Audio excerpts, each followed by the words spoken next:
describe it. The hope is but the dream. Blooming harvest, massive trees, crystal clear waters, cotton clouds, bright blue skies, peaceful children, loving families, dreams. Hope. Garbage-filled lands, deforestation, toxic waste, pollution. Criminal children. What does a modern family consist of? Describe it. The hope is but the dream. Blooming harvest, massive trees, crystal clear waters, cotton clouds, bright blue skies, peaceful children, loving families. Jiiniikwe Medicine Bird. That's called Once and Now. And we're going to have her come in right now and talk with us, tell us about her music, her history. Jiiniikwe, welcome aboard. Hi, thank you. I'm really happy to be here today. Oh, we're excited to have you with us, and especially since your music is not what people have come to expect. Now, we've had Native artists on here before, and their music has run from traditional Native American music to rock. We've had a Native American hard rocker, Lauren Anthony, who was on here a long time ago. And we've had pop rock, but we've never had anything quite like what you're doing.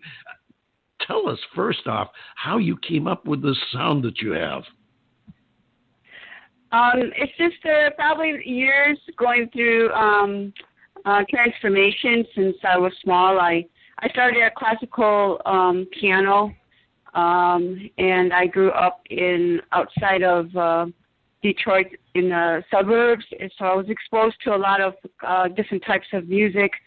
Actually, everybody played music when I was growing up. Everybody had a musical instrument, and we'd all get together and play music. But it's gone its way by itself in different areas. And I really, like I said, I told you in my bio, I'm a PhD. My original, when I was going for my PhD, was going to be a qualitative analysis on sound, and I was going to do it on music theory and sound. But what happened was, as I said, that it would take a very long time, and I could not find the right people either across the country as far as a qualitative type of study with sound, and sound in relationship to culture, and actually how people, all the learning aspects of childhood, teenagers, and adults, so how it influences our growth as we learn and grow. So that was my main, how I started it out. But in 2007, I started music recording in 2007, but there was also a lot of people don't know why I don't tell them this story very often, but the reason why I also do music is because I suffered a head injury in 2000, I think it's 6 or 7. No, it was before then, but it wasn't until 2007 when I almost flunked my PhD that I knew something was wrong with my speech and my memory, but I didn't know what it was until I went to a doctor. I had 2 attorneys who fought for me so that I could complete my education, but I had to come up with my accommodations. So I sing because I have to rehearse language. And go ahead. Oh, excuse me for interrupting, but what an amazing story. What a journey from a child and studying classical piano through all that you've been through, including working on a doctoral degree, and then going, and this, you've got to admit, this music is a long way from classical piano. I was listening the first 3 or 4 or 10 times that I listened, And I'm hearing, and you pointed it out, you brought it out well.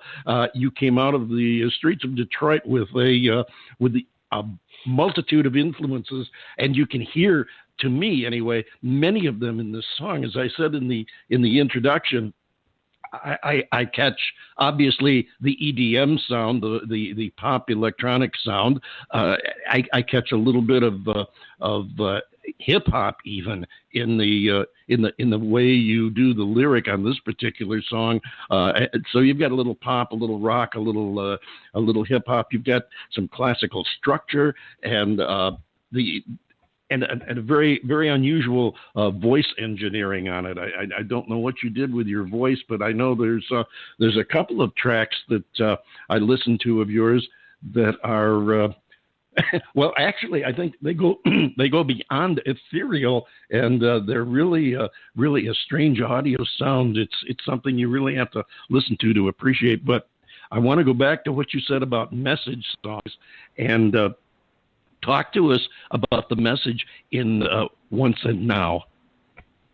Once and Now, actually, the voice that you're hearing, I'm doing the background and I create the music for the song itself. And I used somebody, a friend of mine who I call sister. I adopted her like a Lakota, like a sister. I recognized that she had a awesome voice, but she's very shy. And then she was writing poetry. She was writing poems. So I coaxed her and I helped her out or whatever. So let's do this. Like let's record and see how it comes out. And I'll curate the music and I'll record it and then we'll see how it comes out. So actually on that one, I told her to do it in the rhythm. I said, do it in the rhythm or whatever. And so it only took a few times to do that, and then we created that track. I work with other artists too. It's like here in Lakota country too. I've done if you look on YouTube, I've done a few videos with other people. Right. The Red Bear family with the Water for Life. That was before Standing Rock and everything. So I had the messages was about protecting our Mother Earth and our water, and a lot of influences in my music had to talk about different aspects of what I believe in. Myself as a Native, I try not to reinforce the historical trauma and oppression on a negative way, but on a persistent way.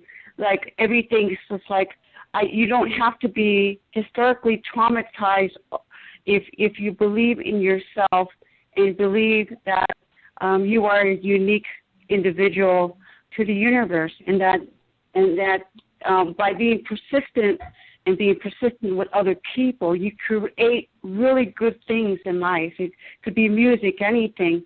But so I come from that way and try to reinforce good, positive types of things with other people and collaborating and collectively with other people. So that's the sound that it comes out to. So I don't know, the song Fire that's on there, the song, I did it in one take. We were out having a fire, and my Asani, I call him my Asani, he was out there just making a fire, and I was like, he puts all his energy, all his into that fire, in everything he's doing with that fire, even how he cuts the wood for the fire. I want to put that energy into a song. And so I created that with just one take. And so, but yeah, so I did it. Fascinating. Yeah. So my recording ability came with trial and error since 2007. I started out because I'm a poor Indian over there across on the Pine Ridge Indian Reservation. I've been living near Pine Ridge for 26 years. I raised a family. They're all grown. They're gone. But I started recording with just a little handheld thing. And then I got computers, and this was like 2006 or something. Then I started experimenting with sound and putting music. But I really didn't know how to integrate everything. So all the instruments, the electronics, It's just really excites me how you could put it all together and something comes out of it. One of those one of those challenges that's at the same time challenging and exciting. John Bon Jovial. Yeah, it's amazing how the platforms on these computers has developed so you can really have your own in-home studio and develop a sound that years ago you would have had to pay a sound recording engineer thousands of dollars to accomplish. Definitely.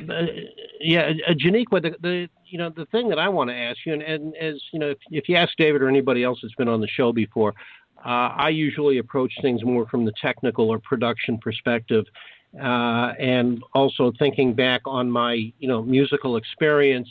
Having been on in radio for so many years, going back into the early 70s. And I'm listening to the refrain, this repetitive refrain in once and now, da da da da da, and it's reminding me of something, and it's driving me nuts because I can't put my finger on it. And I don't know if I'm right. The closest thing that I can think of is something that Devo did years ago, but it wasn't that wasn't that melody. But it was that style, that genre of refrain. I get the Devo analogy. Yeah, I do see that. I hear that. Can you talk to that for a second? Okay, for the beat, how the music sounded, I wanted it. When I found the sound, I had her words, and I went over them before I had her say them or I recorded her. And I had the music because I wanted it to be like, I wouldn't call it rigid, but sharp, so that it grasps your mind when you hear it. And that was the intention behind it, because it's really important. The words were very important, so I wanted the music to be sharp so that people hear it, like ta-da, ta-da, ta-da. So they'll grasp attention to not only the music but the words that he's saying. Sure, and the music is there. The music is very sharp. It's very upfront, but at the same time, I was noticing while listening to this, because I'll be honest with you, this was the very first time that I've heard this song. And no, David does that on purpose. He'll want to get my honest opinion, and he usually keeps most of the music from me until we play it. And this was the first time hearing this, so I picked up on the refrain, and I picked up on its presence. But at the same time, as sharp and as clear and as upfront as the music is, the way that you put together the verbiage of your lyrics overrode it, which I think is probably what you were trying to do. At least that's my impression, and you pull it off. You pull it off very nicely. You really do. Yeah. Well, the lyrics and the words come from, I call her Ixie, but her name is Jiiniikwe. She's she adopted Lakota since birth, and I thought she's a very special young lady still, and she has this talent for words. So it's all her. I just told her how to break them down simply, so that it goes like a rhyme. And so she had these poems, and so I said, okay, break it down to 2 or 3 words, go through the words, what stands out to you best, and so then I matched the music to it, so it was like her words would match like a rhyme, and then I matched the music to it. But if you notice in the background, I'm singing in a very eclectic way. If you notice my voice in the background, I'm singing background, and it's very eclectic, actually kind of like even a prayerful way. That was on purpose, because you have to have the balance between the sharp, the rigid, and then also the eclectic and the prayerful. We're not all... Yeah, it's a very, very in-depth composition there. Jiiniikwe, we are so glad that you were able to come and spend time with us, share your music and your fascinating stories. I do hope you'll keep us in mind and come back and see us again, because